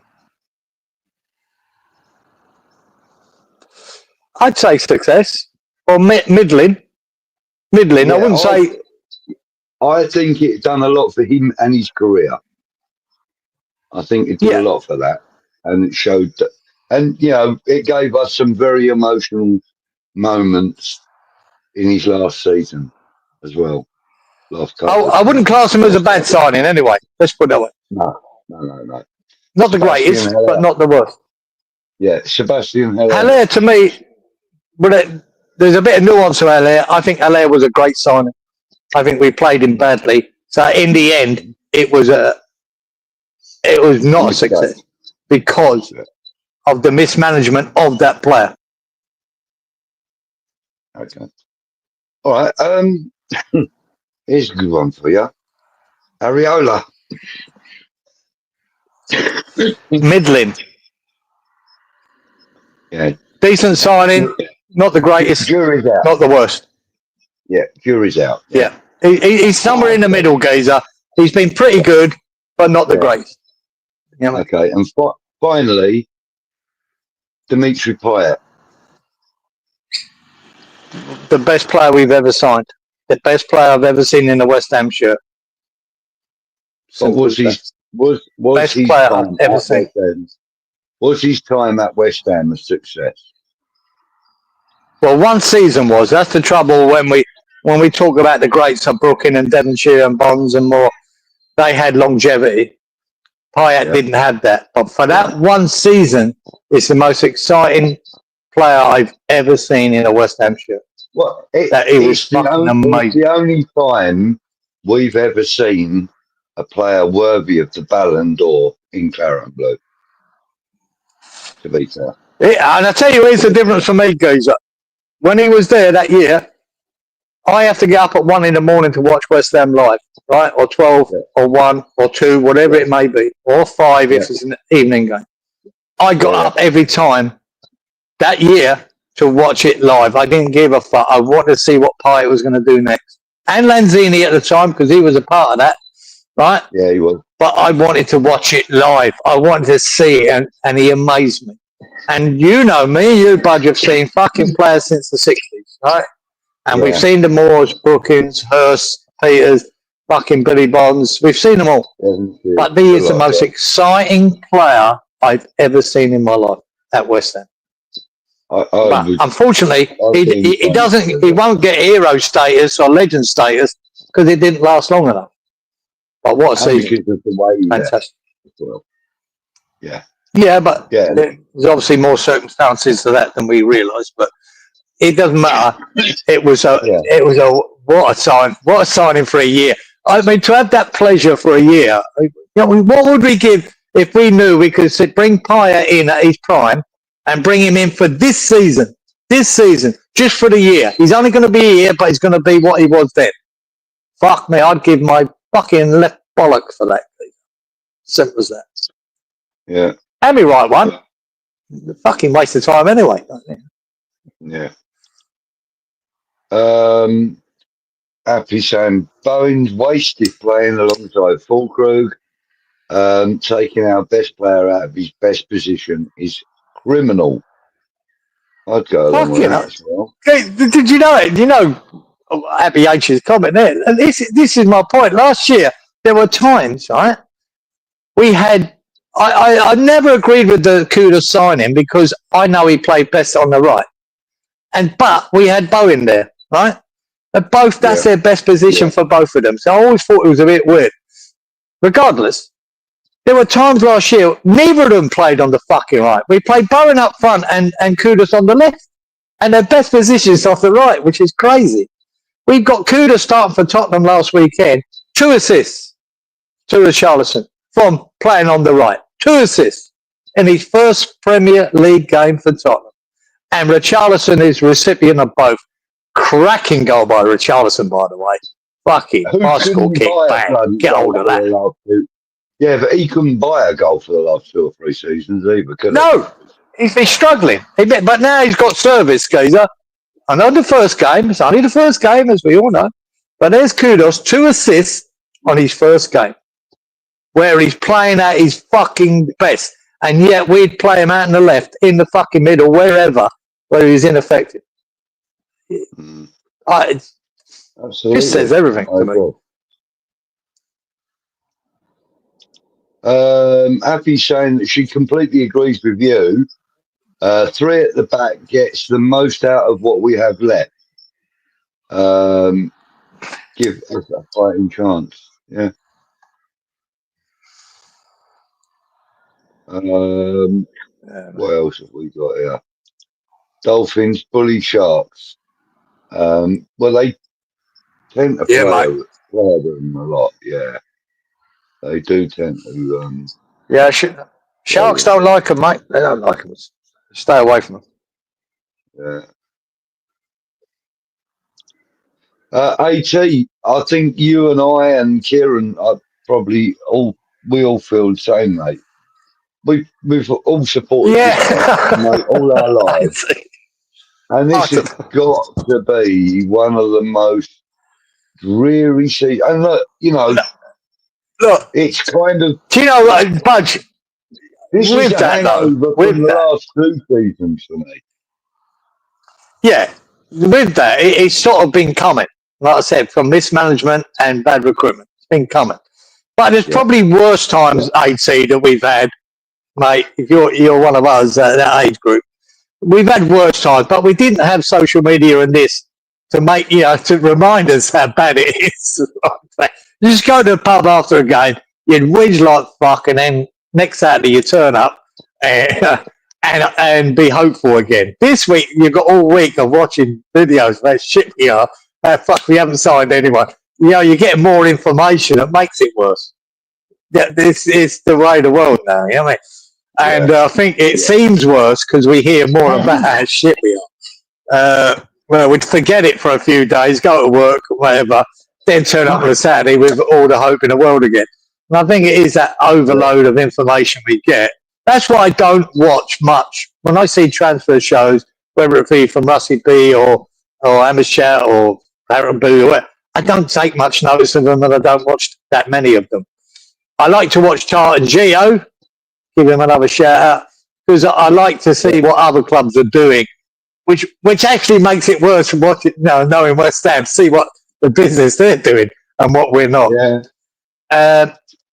It's one of them. I think too much. You watch too much information and negativity, it make you feel worse for it. You think we're even in a worse situation what we are. But I do think we're in a precarious position with Potter. I think I say 2 weeks we got Geezer. We better bring in 2 or 3 players. We better, or we're going to have a hard season. Yeah. Yeah. I think Usual needs some medical attention.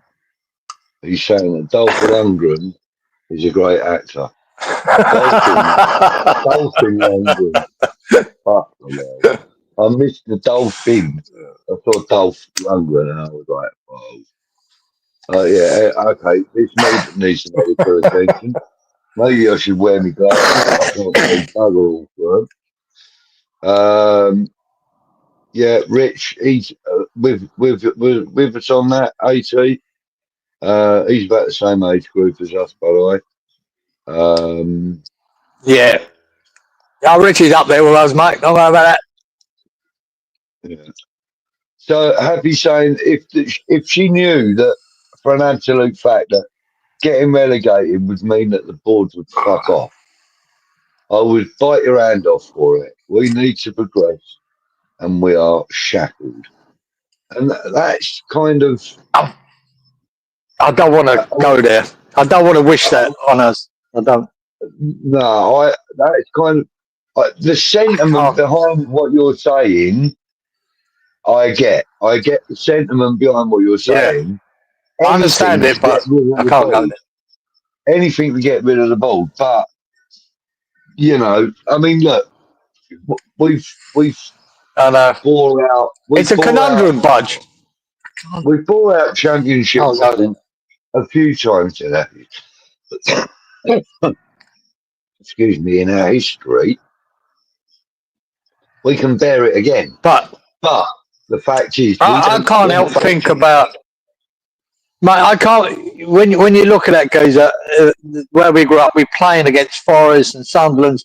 You know, they were good sides. Forest, you know, were brilliant. You know, the European fucking wins. Look what happened to them when they went down. You know, Sunderland end up in League One. These are teams, you know, Forest for missing for years. You know, they were in Ipswich, nowhere anymore. All these teams used to be in the first division as it was.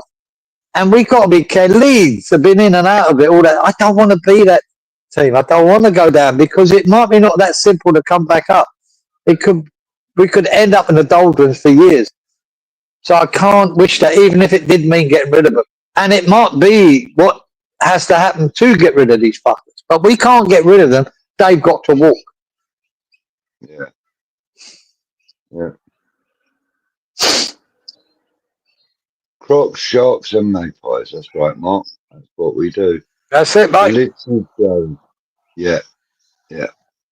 And plovers, Mark. We've got plovers as well attack the fuck out of you. I've been attacked by them about 4 times. And plovers, they're even worse. Yeah. They're nasty. Yeah. Yeah, that's true. That's true.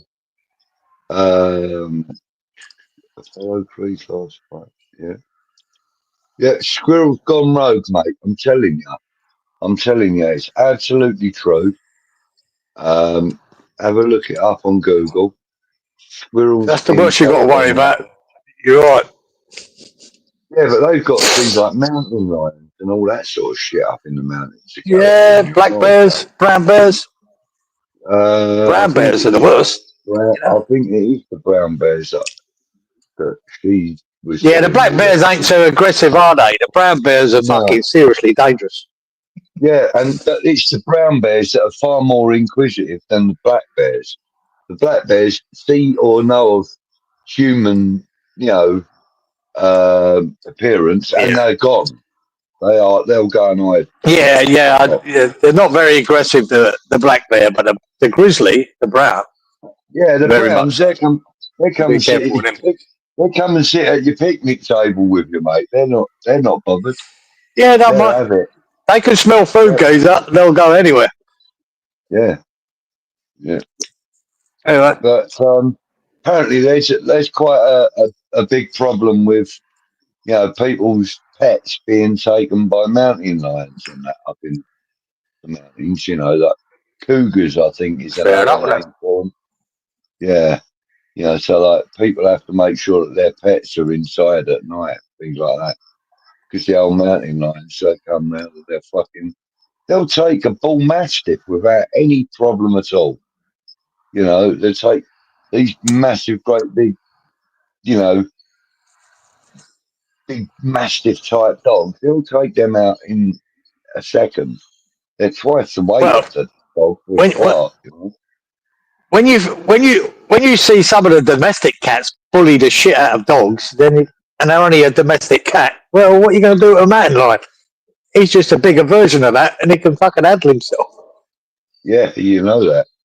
And they got claws that are about 4 inches long and they tear like a fucking knife. But yeah, Sean, Anyway, squirrels have gone rogue in California. And I don't think it's just exclusive to California either. I think it's in a few other places around the States. But yeah, there are. Hang on. Do you know what? I'm going to go and check on that actually quickly. What else have we got? Mutant squirrels, that's the ones. Mutant ninja squirrels. sounds like it. Yeah, the world is nigh, mate. The world is nigh. Yeah. Squirrel Nut Killer. Yeah, Jimmy Squirrel. Ex-Nut County manager. Yeah, I remember that name, Jimmy Squirrel. I remember. Rich, you know, I mean, when I was mentioning about the story about going to the main road and that the Man City fans were far more respectful than any Man United fans ever have been to us as a group. Yeah, it's weird, isn't it? Yeah. You know, like we were being invited into the local pubs by the locals, you know, to come and have a beer with them after the game. You know, the thing was, it was kind of late. Yeah, it's a strange. You know, but the same people in the same city goes up in a completely different mindset. Yeah. Man City fans and West Ham fans all seem to have got on all right. It's a weird thing. I say that lady with the bell. I'd love to know what her story was. I'm sure Man City fans know it. Man City fans don't tend to have a silver spoon shoved up their butt like West Ham fans. But there are London fans that tend to, you know, and there are Man United fans who kind of, I call them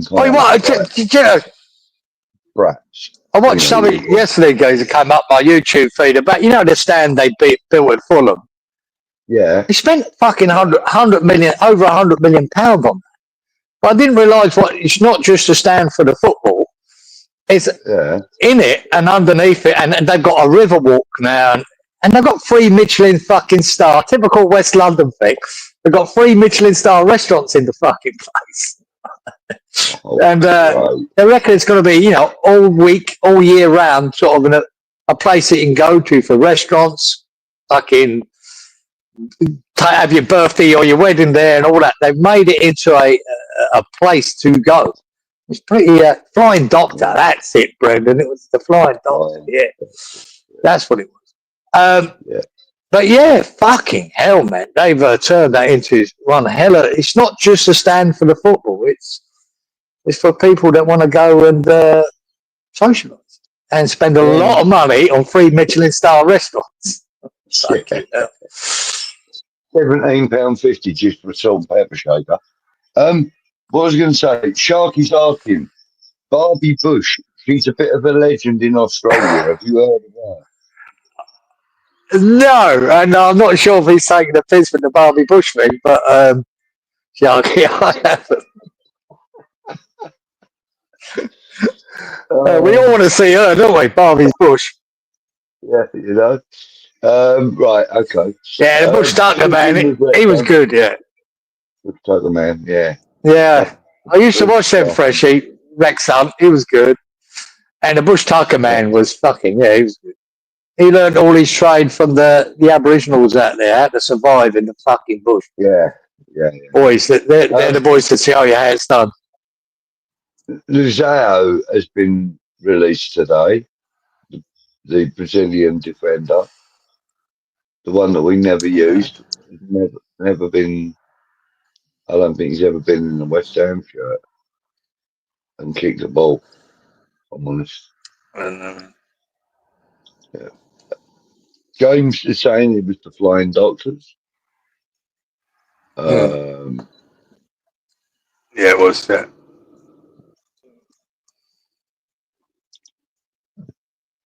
Rich is saying, as an old fan, seen many bad starts, but we have recovered. And I see that this year. Yeah, okay. Hope you're right, Fair Rich. play. Hope you're right, We mate. are No, and we only can. one game in. We are We only can. one We game can. in. But I just like to see, them couple of signings come in the next 2 weeks to bolster that belief. Mark saying Isaac gives him fire extra Yeah, time. that's right up in the air, isn't it, Isaac? Fucking hell, what a mess that is. That's an absolute shit fight for Newcastle. Don't know what's going to happen there. Liverpool need to come in with another bid. The boy don't want to fucking play for him anymore. It's a fucking absolute fiasco. Shit show. And Mark saying, did you hear what they're singing about? Sorry, Usual is saying. I haven't heard it, mate. No. Yeah, I have. Have you? The Newcastle fans are calling him a greedy bastard or something in one of their first game. It's just Jordan support Bernie's shirt. Yeah, they're fucking not happy. One greedy bastard, yeah. There you go. Yeah. They're not happy, boy. They're not happy. Freshfield is saying that without Areola, we wouldn't have had that night against 𝗢𝗍. And same with Yarmolenko. Absolutely, mate. And I've got to be honest with you. Without the likes of Jesse Lingard, we wouldn't have had our first year in that Europa League tournament, which gave us the momentum to go on next, then to win the Conference League. I mean, I wouldn't have acknowledged that Jesse Lingard played his part too, in getting us there. I remember one save Areola pulled off in one of them games. I think we're at home. Fucking hell. That's probably the only world-class save I've seen him make, but my God. He was moving to the right. Yeah, it was fucking hell of a save. Brilliant. I've got a video clip of that. I've got the stills of it. I love that. That was a brilliant piece of goalkeeping. Yeah, it was a great save. Yeah. And, we've had some great keepers over the years, back to the 60s and 70s. But, yeah, he's decent. I don't think, I wouldn't put him as a great. I think he's been a good keeper for us. Whether this other boy, Madsen, is going to be the best, I don't. Kieran, do you remember? Yeah, the Sullivan's AT. Yeah, that was a big favourite here in Australia. That Sullivan's. It was all around the world, actually. Yeah. Back more setting country life. Yeah, sort of 50s, 60s. I don't think I ever watched it much, but I know it was huge. Yeah. The brothers who went to war, yeah, that was it. Unofficial word on the street is Alvarez, Souček and Wilson all set to start. Sideward, Crowd, Speedo, Fulcrum to make way. What the fuck? Who's Speedo? Well, there you go, guys. There's one thing I think if I was setting this team up now for this Chelsea game, I'd bring Souček in and I'd drop Fulcrum. I'd only have one up front. I'd have four at the back, and the rest is all in midfield. That's it, right? I would do a Moisey and try to have one up front, which is Bowen, because it's pointless having Fulcrum as a one up front. Need someone with a little bit of pace on himself. And there you go. Oh, oh, behave, Rich. What are you doing, son? Oh yeah, he just got back from Butlins as well, didn't he? Yeah. Yeah. Thank you very much for that, mate. Very welcome and very unnecessary, but thank you. Really appreciate it, mate.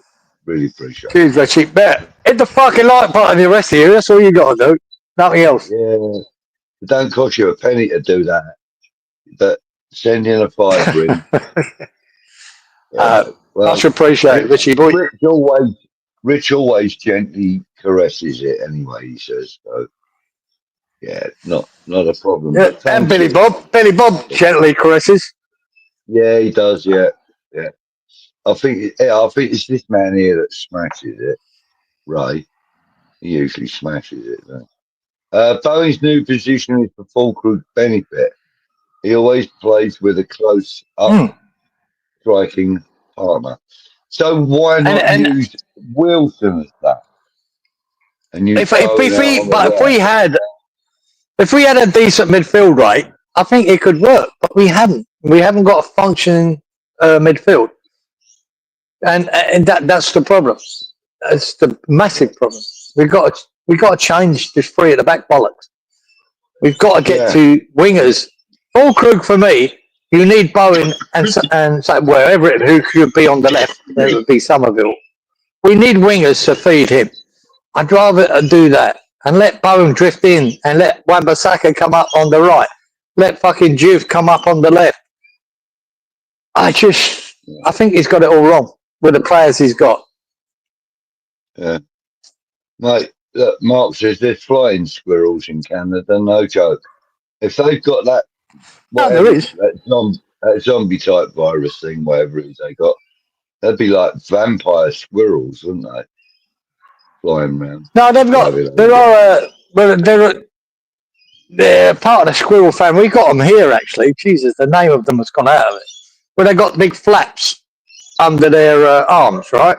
And they go from tree to tree, gliding. They glide from one tree to another, and I think that's what they call them. Flying squirrels, don't they? They call them flying squirrels. Yeah, but they actually don't fly. They glide. They glide from one tree to another. Very good to watch. That's where what's his name? The filmmakers got the idea for Christian Bale's bat suit when he does that stunt where he flies in. He's got that fucking suit. Yeah. It was all that. He's a wanker. It was all inspired by that. Because he's a Batman, isn't he? So, right, listen, we've been going for 2 hours. And unfortunately, I'm getting knackered. Chelsea will smash us, apparently, according to Ian. Wow. Every chance, sir. That's what it looks like, but there you go. Yeah, Brendan says, sorry, Kieran, couldn't get used to you without the hat. Don't do it again. Okay. Yeah. Because I normally do it because of the glare of the sun, and because it was so cloudy today, I thought, I don't really need it. No, I'll put it back on next week, Brendan. I'm sure the sun will be out, and I'll have to cover my eyes. But yeah. Right. What he's saying is you look like a wanker without it. Is that what you're saying, Brendan? Or more of a wanker without it. Right, listen. More of a wanker. It's been a really quick 2 hours, to be fair. It hasn't felt like 2 hours, but it's been good. So, just a recap on Shark Watch before we go. Just a quick recap, Kieran, and I will throw that back up on the screen. Look, there we go. Yeah, it's a fucking hell of a situation. It's a great. The other photo you see on that video is it turns sideways, and you really see that the big semicircle shark bite out of that board. Yeah. But there you go. The boy lived to tell the tale. He lived to tell the tale. I mean, you got to remember. Do you know that the surfers, geezer, they wear a rope that's connected to the surfboard, right, on their leg. So half of that surfboard was connected to his leg. The other half was drifting off. So he had to swim and get the other half of his surfboard, right, and then get back to the shore. It's a very lucky experience. He got well. He done well. Yeah. But a great story to tell, geezer. It's a great story to tell. Absolutely. Randy says, great show, guys. Hope for a miracle, as we will need one. Hope the team surprises us. Probably not, though. Well, let's hope we have that, mate. Because it could surprise us. Things could change. Chelsea have an off day. Who knows, man? Sean says, hashtag wear the Shamrock shirt. Fuck's sake. Brendan, thanks, Budgie and Kieran and Shatters. Catch up on next week's show. Night all. Thank you very much for joining us, young man. Good of you. Rich said, cheers, Budgie, Kieran and Shatters. Take care, everyone. Stay safe. Great stream, guys, of course. And Chelsea win on Friday. Yeah, thanks, Michael. Yeah, Michael. I'm sure you're confident. Yeah, I'm sure you're confident, but I hope the second part of your comment is complete bollocks, and I hope it's a West Ham win. Catch up with you. What we need to see, guys, are win or lose. We need a performance, and not what we've seen against Sunderland. That would give us something to hang on to. But honestly, they're red hot favourites. So. Yeah. Thanks, Ray. It's a great show. Cheers, Raise up. Good luck for the rest of the season, Michael, apart from Friday and late January. And remember, Michael, I picked Chelsea to come second this year. There you go. That's I think about how Chelsea will do this year. Freshie, you can do that, mate. But abusing you on Friday. What do you do on a Friday? What am I missing? I do that little thing with Titch. We do a prediction show with Titch on Saturday morning for me, guys. Friday, mate. So Freshie comes on. He comes on and abuses me. So sweet. Okay, that's cool. You know, the funniest one though, Budge, we done a prediction last year, and his prediction was Ipswich would beat Tottenham at Tottenham Stadium, and I just went, ain't happening. You're fucking bullshit. It's never going to fucking happen. And they did. One of the only games they won all fucking year, and he got it right. So Titch played that clip of me saying that and made me look like a right wanker. Oh, great. Yeah, you got to love him.